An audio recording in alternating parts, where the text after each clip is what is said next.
देवर भाभी लूडो खेल रहे थे। देवर ने भाभी के संग उल्टी सीधी हरकतें करनी शुरू कर दी और वहीं भाभी देवर से बोलने लगी कि मान जाओ देवर जी, वरना मैं तुम्हारे भैया से बोल दूंगी। अब देवर ने क्या काम करा, देवर ने भाभी का दुपट्टा लिया और वहीं पे गला दे दिया। भाभी का नाम होता है पूनम और भाभी का एक बच्चा होता है जो लड़का है, 5 साल का होता है। और भाभी का जो हस्बैंड है वो अहमदाबाद में काम करता था। अब भाभी का ये जो देवर था, ये चचेरा देवर था। अब ये 1 डेढ़ महीने से लगातार लूडो खेलता था, बोलता था कि भाभी तुम्हारा भी मन नहीं लगता, मेरा भी मन नहीं लगता, ऐसा करते हैं लूडो खेलते हैं। अब भाभी ने बहुत आसान तरीके से बोल दिया, चचेरा देवर है, ज़्यादा बड़ा भी नहीं है, तो कोई नहीं, मैं लूडो खेलूंगी, मेरा भी टाइम पास हो जाएगा और इनका भी टाइम पास हो जाएगा। इस तरीके से करते करते इनको 1 डेढ़ महीना बीत चुका था। परिवार में पूनम के कोई भी नहीं था ससुराल में, बस ससुर थे, पूनम थी, पूनम का एक छोटा सा बेटा था। ससुर जी कहीं दावत खाने गए थे। चचेरा देवर आया लूडो लेके, लूडो का बड़ा वाला बॉक्स ले रखा था और लूडो खेलने बहाने से आया कमरे में। दोनों देवर भाभी लूडो खेल रहे थे। वहीं देवर ने भाभी पे उल्टे सीधी जगह हाथ टच करना शुरू कर दिया। भाभी को बहुत तेज का गुस्सा आया और भाभी ने बस इतना ही बोला था कि मान जाओ देवर जी, वरना मैं तुम्हारे भैया से बोल दूंगी।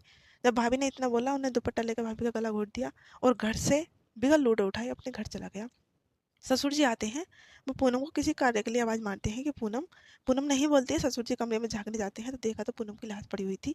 उन्होंने सबसे पहले अपने बेटे को फ़ोन करा, फिर पूनम के मायके को फ़ोन करा। वहाँ देखा गया कि लूडो, ससुर ने बताया है कि लूडो तो बस ये मेरा जो भतीजा है, मतलब उसका चचेरा देवर, बस यही खेलता है पूनम के साथ, बाकी कोई नहीं खेलता है। उसको हिरासत में लिया गया। हिरासत में लेके उसको पकड़ा गया और उससे पूछताछ हुई जब, तब जाकर उसने बताया है कि मैंने इनके ऊपर हाथ चलाया था, इन्होंने मेरे को धमकी दी थी कि मैं तुम्हारे भैया से बोल दूंगी, और इतने ही मैंने, मुझे बहुत ही गुस्सा आया और मैंने इनका गला दबा दिया। कुछ बहनें होती हैं इतने अच्छे नेचर की, जो अपने हस्बैंड से ज़्यादा दूसरों को टच भी नहीं होने देती अपनी बॉडी को, क्योंकि उनको बहुत तेज का गुस्सा आ जाता है।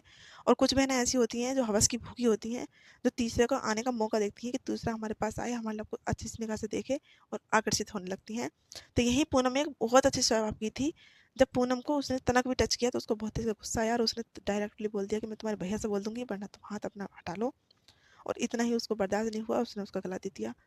तो बस मेरा कहानी सुनाने का आपको यही महत्व है कि अपने घर में बहन बेटियों का ध्यान रखो, सुरक्षित रहो। जय हिंद, जय भारत। सभी बहन बेटियां ऐसी नहीं होती हैं। 70% बहन बेटियां ऐसी हैं जो दूसरों के बहकावे में एकदम आ जाती हैं, और 30% बहन बेटियां ऐसी हैं जो अपने पति के सिवा दूसरे को टच भी नहीं होने देती हैं। पवित्र होती हैं वो बहनें।